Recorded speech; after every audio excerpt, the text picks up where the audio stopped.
So I help animals and their owners by helping the human animal bond. So, for instance, I was helping somebody who recently lost one of her dogs. In fact, she was so grief stricken because this dog she believed was one of her soulmates. And remember, we can have more than one soulmate. We don't necessarily have to marry our soulmate. Our soulmate can be the person we marry. Our soulmate can be our animals, they can be our children. And a lot of times, when people don't have children and they just have animals, animals are their companion or they're like their children. So, because she was struggling with giving over the loss of this dog, and she adopted this puppy, and she was questioning, why was this puppy coming into my life even though I felt pulled towards the puppy. She also was self-doubting herself because her being a Reiki master, she felt grief striction and carrying the guilt of not being able to save the dog by using her own healing abilities. So when I got ready to do some distance healing, it was pretty cool, actually. The dog came forward and it was like, I would like to help with the session. And I'm like, go for it. So I didn't even tell her what I was doing. The person knows me. And so she's like, do whatever you have to do, Matt. And so I, as always, within distance healing, I said, I'm getting ready to work on you.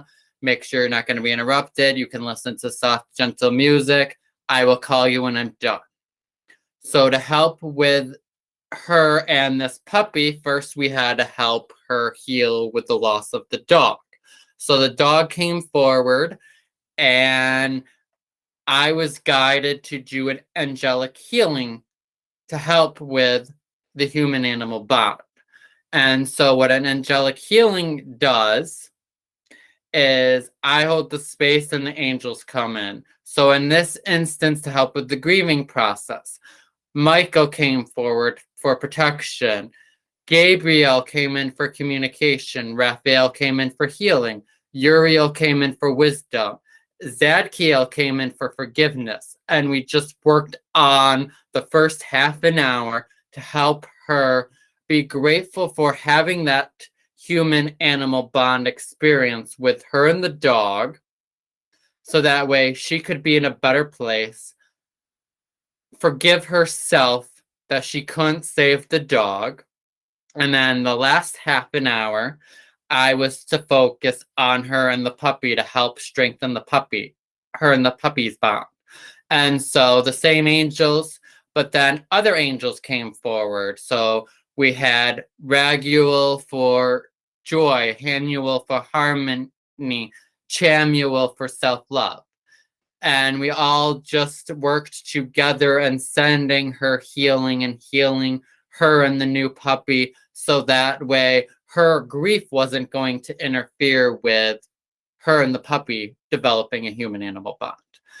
And then another time I was working on a client and I was working on her and the dog was laying next to her because the client has a massage table. So I came to her house. I've worked on her before and I've worked on her dog. I worked on them actually both separately. And sometimes animals only want energy healing for 5-10 minutes. Well, sometimes, let's say you schedule for me to do an energy healing for half an hour, an hour on the animal. Well, if the animal gets up or is done 5 minutes into the session, then I can, because you're an extension of your animal, because you have that close connection, I can work on you. So like for this instance, the dog was laying next to my client and we didn't have time for me to work on both of them. So I was focusing and just allowing the energy, like I normally do as a Reiki master, integrated energy therapist. I was just allowing the energy with the intention for the highest and greatest good. Well, all of a sudden, I felt the energy going from the client to the dog and back and forth. And remember how I talked about psychic cords, energy attachments? Right. I could see these beautiful, healthy attachments between her and the dog because they have such a strong bond. So, also with this client, because she's been in 2 abusive relationships, the dog has absorbed some of the past relationship energy. So the dog has its own attachments. So when I was working on healing my client, I was also helping their bond, but I was also helping the dog release the energy and attachments.